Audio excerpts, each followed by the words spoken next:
Hello everyone, welcome back to my channel. ఎలా ఉన్నారు friends? మీరందరూ ఎలా ఉన్నారు? కింద కామెంట్ సెక్షన్లో ఖచ్చితంగా నాతో షేర్ చేసుకోండి. అండ్ ఈ వ్లాగ్ వచ్చేసి సండే వ్లాగ్ అండి.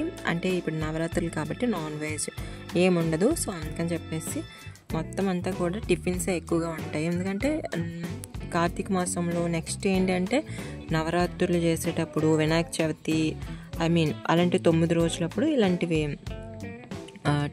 మేబీ 11 days ఉంటాయి కదా. సో అలాంటప్పుడు ఏంటంటే మనకి నాన్ వెజ్ ఉండదు. నెక్స్ట్ ఏంటంటే ఎక్కువగా టిఫిన్స్ ప్రిపేర్ చేస్తూ ఉంటాను. సో ఇక్కడ ఏంటంటే ఈవినింగ్ రొటీన్ లాగండి ఇది. సండే ఆ రోజు వచ్చేసి పుట్టకొక్క అయితే తీసుకున్నాము, అంటే పుట్టగొడుగులు.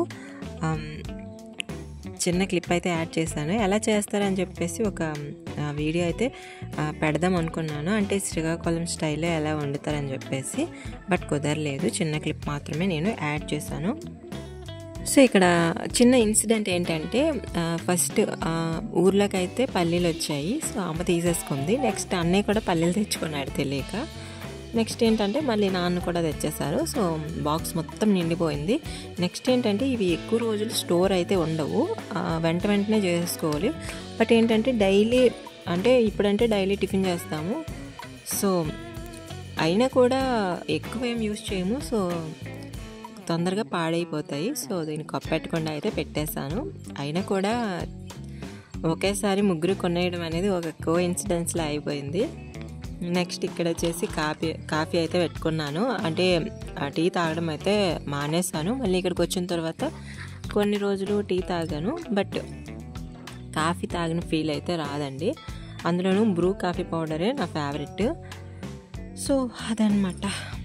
నెక్స్ట్ ఇక్కడ పెసరపప్పు అయితే నానబెడుతున్నాను. ఇక్కడ వచ్చేసి పెసరపప్పు అయితే ముందు రోజు నానబెట్టేసి తర్వాత రోజు అయితే అస్సలు రుబ్బేసి తర్వాత రోజు అయితే అసలు అట్లు దోశలు వేసుకోకండి, ఎందుకంటే మొత్తం పాడైపోతాయి అన్నమాట. అంటే టేస్ట్ అయితే అంత బాగోదు. సో ఎక్స్పీరియన్స్తో చెప్తున్నాను. అందుకని చెప్పేసి మనం ఎప్పుడైతే ప్రిపేర్ చేసుకోవాలనుకుంటున్నామో దానికి ఒక 2 hours 3 hours ముందు మనం నానబెట్టుకొని మిక్స్ చేసుకొని వేసుకుంటే మంచిగా ఉంటాయి అన్నమాట దోశలు అయితే. మనకి మినప దోశలు అయితే ఇంకా 8 hours ఖచ్చితంగా నానబెడితేనే అవి బాగుంటాయండి. సో ఇక్కడ వచ్చేసి ఆనియన్ పకోడీ అయితే చేశాను. సో నాసిక్లో ఉండేటప్పుడు చాలాసార్లు చేసుకునేదాన్ని. అంటే అక్కడ కొంచెం కొంచెం చేసుకున్న, అంటే ఎక్కువ వంటకాలు అయితే ట్రై చేసేదాన్ని. అంటే కొంచెం కొంచెం ఇంగ్రీడియంట్స్తో ట్రై చేసేదాన్ని. ఒకవేళ ఎప్పుడైనా ఫెయిల్ అయితే పడేయచ్చు. బట్ ఏంటంటే ఎక్కువగా ఫెయిల్ అవ్వాలండి. మన మూడ్ బాగోలేక ఒకవేళ పాడైపోయాయి అనుకోండి, అవి డస్ట్బిన్లోకి వెళ్ళిపోతాయి. కానీ మ్యాక్సిమం పాడవకుండానే చేస్తాను. సో అదనమాట. ఎందుకంటే మనం ఏదైనా ట్రై చేయాలనుకునేటప్పుడు కొంచెం తీసుకున్నాం అనుకోండి, క్వాంటిటీ అనేది మనకి బెటర్ అనమాట. అంటే మన మీద మనకి ఎంత కాన్ఫిడెన్స్ ఉన్నా కానీ కొంచెం ట్రై చేస్తే బెటర్ అని నా ఒపీనియన్. నెక్స్ట్ ఇక్కడ వచ్చేసి ఇంకా పకోడీ అయితే అయిపోయింది. నెక్స్ట్ ఈవినింగ్ అనమాట. ఇక్కడ బీరకాయ పప్పు చేస్తున్నాను. సో ఇక్కడ బీరకాయలు అయితే చాలా తొందరగా పాడైపోతున్నాయండి. అసలు 2 days 3 days ఫ్రిడ్జ్లో పెట్టినా లేదంటే బయట ఉంచేసినా పిక్కలు అయితే వచ్చేస్తున్నాయి. సో ఎవరికైనా టిప్ తెలిస్తే చెప్పండి. అంటే నేనే టిప్స్ చెప్తాను కదా, నేను అడుగుతాను ఏంటి అనుకోకండి. సో వీటికైతే ఏం చేయాలో అసలు సొల్యూషన్ అయితే నాకు తెలియట్లేదు. సో అదనమాట. నెక్స్ట్ పప్పులో ఆనియన్ వేస్తే చాలా బాగుంటుంది.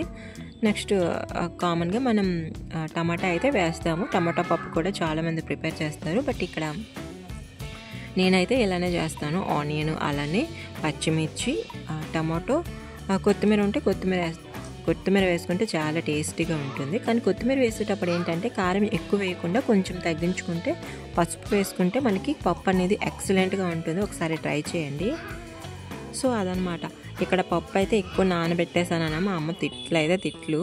అంటే నేను ఏమనుకున్నానంటే మనం ఇందులో రైస్ని యూజ్ చేయం కాబట్టి, ఓన్లీ పప్పుతోనే వేస్తాం కాబట్టి ఎక్కువ నానబెట్టేసాను. బట్ ఏంటంటే అంత టేస్ట్ అయితే రాలేదు. ఒకసారి చేసాము, చాలా బాగున్నాయి. చట్నీ లేకుండా కూడా తినేయచ్చు. కాకపోతే అవి వెంటనే నానబెట్టేసుకొని వెంటనే మిక్సీ జార్లో వేసుకొని చేసినవి. సో అదనమాట. నెక్స్ట్ డే అండి ఇది. నెక్స్ట్ డే వచ్చేసి ఇంకా నేను ఒక చిన్న DIY చేస్తున్నాను. సో లాస్ట్ వరకు చూడండి, మీకు తెలుస్తుంది. సో ఫస్ట్లో అయితే నాకు ఈ పోంపం చేయడం అయితే అస్సలు రాదు, చాలా చిరాగ్గా ఉండేది, అనవసరంగా తీసుకున్నాను అని చెప్పేసి. బట్ అలా ట్రై చేస్తూ ఉంటే పర్ఫెక్ట్గా వచ్చింది. ఇక్కడ మీరు వీడియోలో చూస్తున్నారు కదా, అంతకంటే బాగా ఉందన్నమాట. బయట అయితే చాలా బాగుంది. సో నేను చేసేది ఏంటో ఇప్పుడు మీరు చూస్తున్నారు కదా. సో ఇది కనుక మీకు నచ్చితే ఖచ్చితంగా, అంత పర్ఫెక్ట్ షేప్ అయితే నేను తీయలేకపోయాను, ఎందుకంటే అది కార్డ్బోర్డ్ పైన నేను కట్ చేశాను. యాక్చువల్లీ నార్మల్గా అంటే మనకి పేపర్ మీద కట్ చేసుకొని దాని ప్రకారం కార్డ్బోర్డ్ మనం చేయొచ్చు. బట్ ఇక్కడ నాకు నార్మల్గా షేప్ రావడం కోసం అలా తీసేసాను. బట్ మొత్తం కంప్లీట్ అయిన తర్వాత తెలిసింది నాకు పర్ఫెక్ట్ షేప్ అనేది రాలేదని చెప్పేసి. నెక్స్ట్ ఇక్కడ ఒక ఇన్విటేషన్ చూడండి, మెచ్యూర్ ఫంక్షన్ది. అసలు వాళ్ళు అమెరికాలో ఉంటారంట, మా చుట్టాలే. వాళ్ళ విలేజ్కి వచ్చి మా నాన్నమ్మ వాళ్ళు చెప్పారు, వాళ్ళ కోడల్ని తీసుకొని వచ్చారు. సో ఇన్విటేషన్ అయితే అసలు వాళ్ళ ఐడియాకి హ్యాట్స్ ఆఫ్ అండి. అసలు ఎంత బాగా ఇన్విటేషన్ ఉంటుందని చెప్పేసి నేను ఫస్ట్ టైం చూస్తున్నాను. సో ఈ బుట్టలో అసలు వెండి కప్పు పెట్టి మరి ఇన్విటేషన్ అయితే ఇచ్చారు. నెక్స్ట్ కార్డ్ అయితే వేరే లెవెల్, అంటే విలేజెస్లో వేరే లెవెల్ అండి ఇవన్నీ కూడా. అంటే చేస్తారులేండి, విలేజెస్లో కూడా బాగా చేస్తారు. బట్ ఏంటంటే ఎంత మోడ్రన్గా అసలు ఎంత బాగా చేశారు. అలా చేసి అమెరికాలో ఉంటారంట. సో అందుకని చెప్పేసి ఎంత బాగా వాళ్ళు థింక్ చేశారనమాట. నాకైతే బాగా నచ్చింది, మీతో షేర్ చేసుకోవడానికి అని చెప్పేసి చిన్న క్లిప్స్ అయితే తీశాను. సో అదండి, ఈ వీడియో మీకు నచ్చింది అనుకుంటున్నాను. నచ్చితే ఖచ్చితంగా లైక్ చేసి ఫ్రెండ్స్ అందరికీ కూడా షేర్ చేయండి. ఖచ్చితంగా మన ఛానల్ సబ్స్క్రైబ్ చేసుకోండి.